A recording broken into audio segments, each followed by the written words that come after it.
गौरैया के बदला। एक जंगल में बरगद का पेड़ के ऊपर दो गौरैया के जोड़ी रहता था।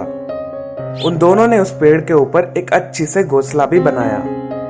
वहां उन्होंने तब तक कुछ अंडे भी रखे जिनमें उनके बच्चे पैदा होने वाले हैं। इन दोनों में से मर्द गौरैया रोज खाना ढूंढने चला जाता था। उस पेड़ के बगल में ही एक हाथी रहता था। वो बहुत शरारती था। एक दिन दोपहर के धूप को वो सह नहीं पाया और उस बरगद का पेड़ के नीचे आया।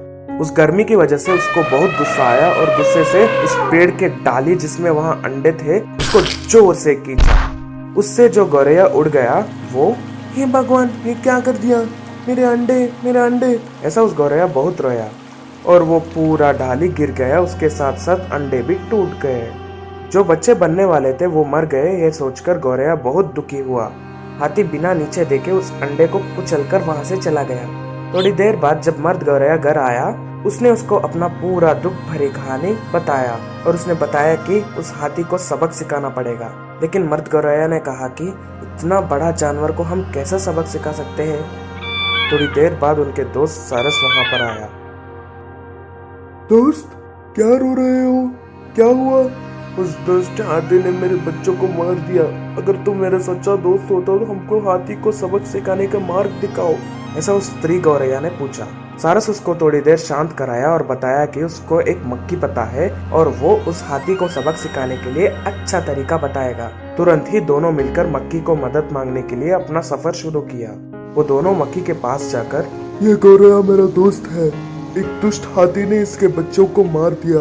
उसको सबक सिखाना पड़ेगा। तुम ही कुछ तरीका बताओ।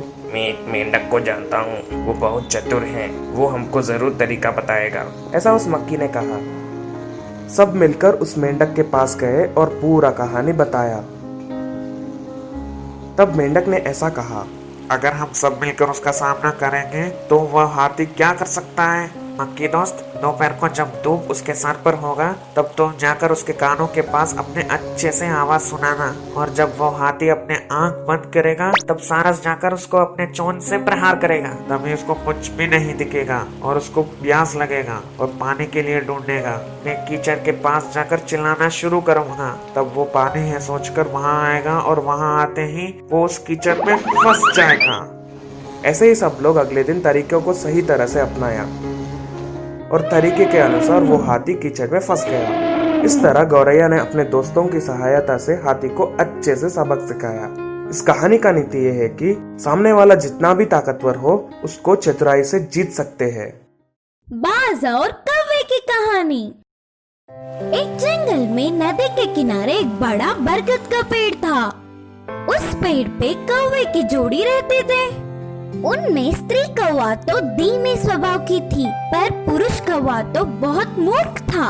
एक दिन उसे सुंदर से हंस की तरह बदलकर नदी में आराम से घूमने की इच्छा जागी। ना ना, वो आपके लिए सही नहीं, मेरी बात सुनिए, बोल के स्त्री कौवा कितना बोलने पर भी ना सुनते हुए हंस की तरह रंग बदलकर नदी में घूमने के लिए सारे प्रयास कर लिया।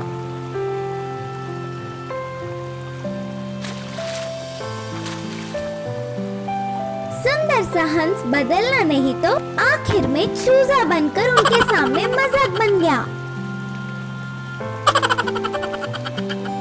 नदी में एक डुबकी लगाकर फिर से पहली तरह बनकर ना कुछ बोलते हुए श्री कौवे के बाजू में आकर बैठ गया।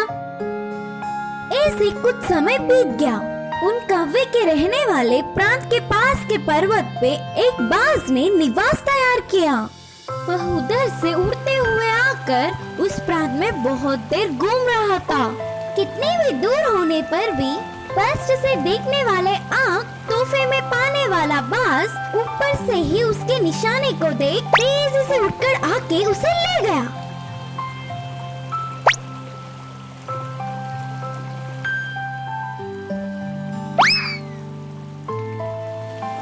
उस बाज के कामों को रोज कौवे देखते थे। मेरे सामने वो बाज कुछ महान नहीं, हवा में उड़ना, तुरंत देखना, आसानी से जकड़ लेना, उसके सारे काम मैं आसानी से कर लूंगी, कहा पुरुष कौवे ने। उसके काम वो कर लेगा, हमारा काम हम कर लेंगे, बस अभी मूर्ख मत बनो, कहा स्त्री कौवे ने। फिर भी कम से कम इस बार तो वो क्या चीज है का प्रणाम देने के लिए निर्णय किया। एक दिन बाज आसमान में उड़ते समय फसलों में से एक खरगोश का बच्चा बाहर आया। उसे बाज ने देखा। यह देखकर पुरुष कौवा स्त्री कौवे की बात ना सुनते हुए तेजी से उड़ते हुए गया। इतने में ही उससे भी तेजी से बाज आकर उस खरगोश को ले गया। अब कौवा उदास होकर पेड़ पे बैठ के गुस्से से सोचा, मेरे खाने को हड़पने वाले कोई महान नहीं, इस बार उसकी खबर लूंगा। अब बोल के कोई फायदा नहीं करके स्त्री कौवा चुप रह गया। अगले दिन ही बिल में से बाहर आई हुई चूहे को कौवे ने देखा। अब देर न करते हुए तेजी से नीचे कूदा। बिल्कुल बाज की तरह उसकी नाखूनों से चूहों को पकड़ने की प्रयास किया। इतने में चूहा कौवे को देख होशियारी से बच गया। कौवा तो उसकी रफ्तार ना रोक पाते हुए उतनी ही तेजी से जाकर पेड़ को टक्कर मारी। हे भगवान, मैं मर गया रे, मर गया बोल के दर्द से चिल्लाने लगा।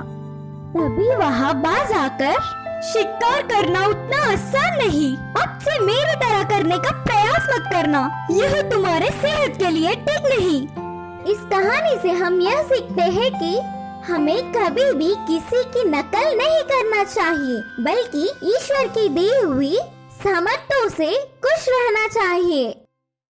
घमंडी भेड़ और सींग वाला बैल।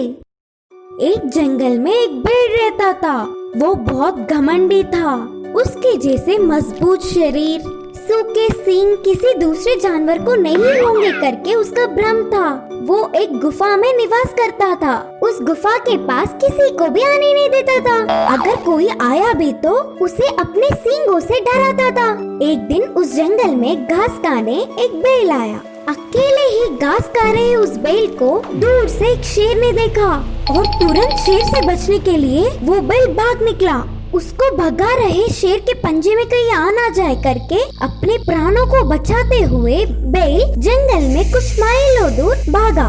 आखिर में ना कुछ कर पाते हुए भगाने वाले शेर से बचने के लिए वो बैल एक गुफा में घुस गया।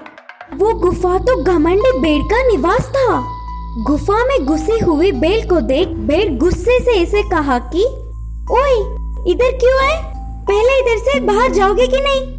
मित्र, मैं बहुत बड़ी मुसीबत में हूँ, थोड़ी देर मुझे आश्रय दो, बाद में मैं खुद चला जाऊंगा बोल के अनुरोध करते हुए बाहर देखा। गुफा के बाहर उसके लिए शेर ढूंढता हुआ यहाँ वहाँ घूम रहा था। अच्छे से बोलते तो बात समझ नहीं आएगा क्या? अब तो मेरा सींग का उपयोग करना ही पड़ेगा बोल के भेड़ ने बैल पर वार शुरू किया। बैल के अनुरोध करने पर भी ना सुनते हुए मेरे सींग के वार के लिए तैयार रहो बोलते हुए और मारने लगा।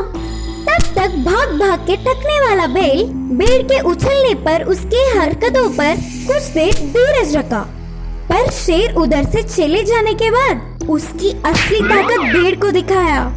तुम जैसे लातों के भूत बातों से कहाँ समझते हो बोलकर उसके शरीर के बल को सींग की ताकत को दिखाया। लगभग भेड़ बेहोश होने तक वार करता रहा। इससे भेड़ अपनी गलती जानकर पश्चाताप किया और बैल से माफी मांगा। उसके बाद से गर्व को त्याग कर सबके साथ अच्छे से रहने लगा। इस कहानी की सीख है कि भ्रम में जीकर कोई लाभ नहीं, वास्तविकता को ध्यान में रखकर रहना चाहिए। उपवास। एक जंगल में एक बहुत विशाल पेड़ था।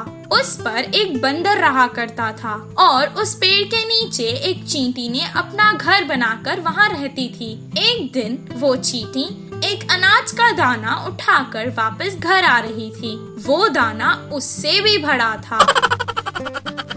अरे, ये दाना तो तुमसे भी बड़ा है। इतनी मुश्किल से इसे उठाकर लाना जरूरी है क्या? तुम्हें देखकर ऐसा तो नहीं लगता कि तुम्हें इतनी भूख लग रही होगी? नहीं नहीं भाई, आपको तो पता ही है ना, आने वाला मौसम बारिशों का है। उसमें खाना लाना हम चींटियों के लिए मुश्किल है, और ऊपर से ये वायरस जो चल रहा है। जब हमारे पास वक्त होता है तभी खाने के लिए कुछ रख लेना चाहिए। तुम्हें उतनी भूख नहीं लगती जितना तुम्हें डर लगता है। अगर ऐसे कोई परेशानी आ जाएगी तो क्या तुम 4 दिन भूखी नहीं रह सकती? 4 दिन क्यों भाई? आज एक दिन के लिए हम एक उपवास रखते हैं। कौन भूखा रह सकता है देख लेंगे। बंदर ने उसकी बात पे सहमति दिखाई। दोनों ने कुछ देर जाप किया और व्रत शुरू किया। कुछ देर बाद बंदर को एक उपाय सूझा। अगर मैं आज सारा दिन भूखा रहूंगा तो मैं कल कमजोर पड़ जाऊंगा और एक पेड़ से दूसरे पेड़ पर कूद नहीं पाऊंगा। मैं आज ही कुछ फल जमा कर लेता हूँ कल के लिए। इतना कहकर वो एक बुट्टी भर केले जमा करने लगा। कुछ देर बाद उसने वो बुट्टी पेड़ के पास रख दी और फिर चींटी के साथ जाप करने लगा। फिर कुछ देर बाद उसे एक उपाय सूझा। अगर मैं पूरा दिन उपवास रखूंगा तो मैं कमजोर हो जाऊंगा और शायद चल भी नहीं पाऊंगा। तो मुझे खाना कौन ला कर देगा? इतना कहकर वो पेड़ के पास गया और बुट्टी उठा।